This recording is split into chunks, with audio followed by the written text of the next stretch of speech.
You know, it's hard to think of one person changing the way they live and making a difference, but, you know, it can be contagious. I am a student. I am a leader. I am an ambassador. I am a worker. I am a teacher. I am affected by climate change. And I'm affected by climate change. And I am affected by climate change. I am affected by climate change. And I am affected by global climate change.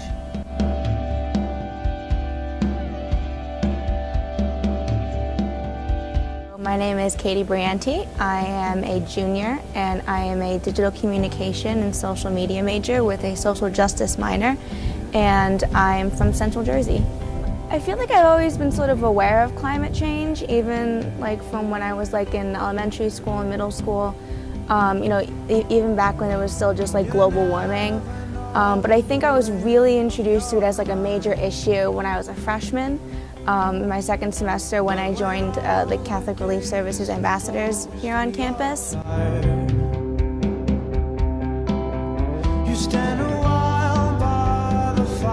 Oddly enough, my first reaction to it was that it's like not real. A lot of people in my family are very much of the mindset that climate change isn't real, and so I was young enough that I just sort of like followed with them.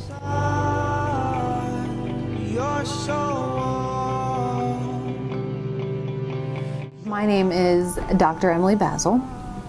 I am an assistant professor here at Cabrini College. The environmental science class that I took in high school would probably be the first time I was really introduced to it. And it was something that I learned about, but I don't remember it being you know, a pressing issue that I was concerned about. When I was a freshman, I was sitting in my ECG class and somebody read off this statistic that every time the temperature of the Earth raises a degree, 10% of all usable farmland is no longer usable. It turned from just like a theoretical thing that was happening, you know, the Earth is getting warmer, whatever, to wow, this is like really impacting people's lives and it's ruining people's lives. So there's something called the greenhouse effect.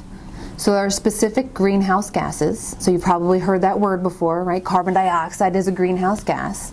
Well, it's also a natural greenhouse gas. So is water vapor, so is methane, and some other types of gases. That helps hold in some of the energy from the sun to warm up our atmosphere so that life can flourish on Earth. What the problem is that humans have been increasing the levels of some of those greenhouse gases through processes that are not natural.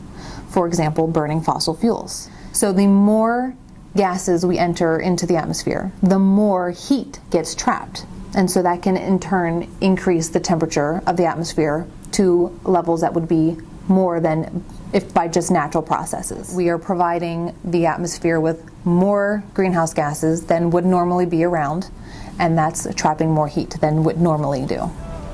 Unfortunately, what happens is that, you know, first world countries are the ones that really contribute to climate change, but they're not the ones that feel the effects of it. It's the third world countries that feel the effects of it. My fear is for my children and what world they're going to have to live in and how it will affect them. I feel like it's my responsibility as somebody who has, you know, in my life contributed to climate change to help stop it, you know, in the name of people who can't. Understanding the impacts of global climate change and, you know, what can be done to help either mitigate those effects or even change the release of these gases into the atmosphere is very important. I feel like a lot of what I do is like really small things, or like, you know, trying recycling, trying, you know, to purchase things that are energy efficient, and, you know, just trying to reduce my carbon footprint as much as possible. You know, when you're able to go purchase a car on your own, do I do the hybrid or do I use the regular type of combustion engine? Well, that's going to burn fossil fuels. Is it worth the extra couple of bucks that it will take, you know, to get the hybrid? So when you charge your cell phones, if it's got a full charge, unplug it, right? Don't waste electricity. Just be conscious about your energy consumption and try to cut back where you can. It's become that it's not just enough for me to be like, oh yeah, climate change is real and it's affecting people and we need to stop it. And it makes me really want to, you know, advocate for it.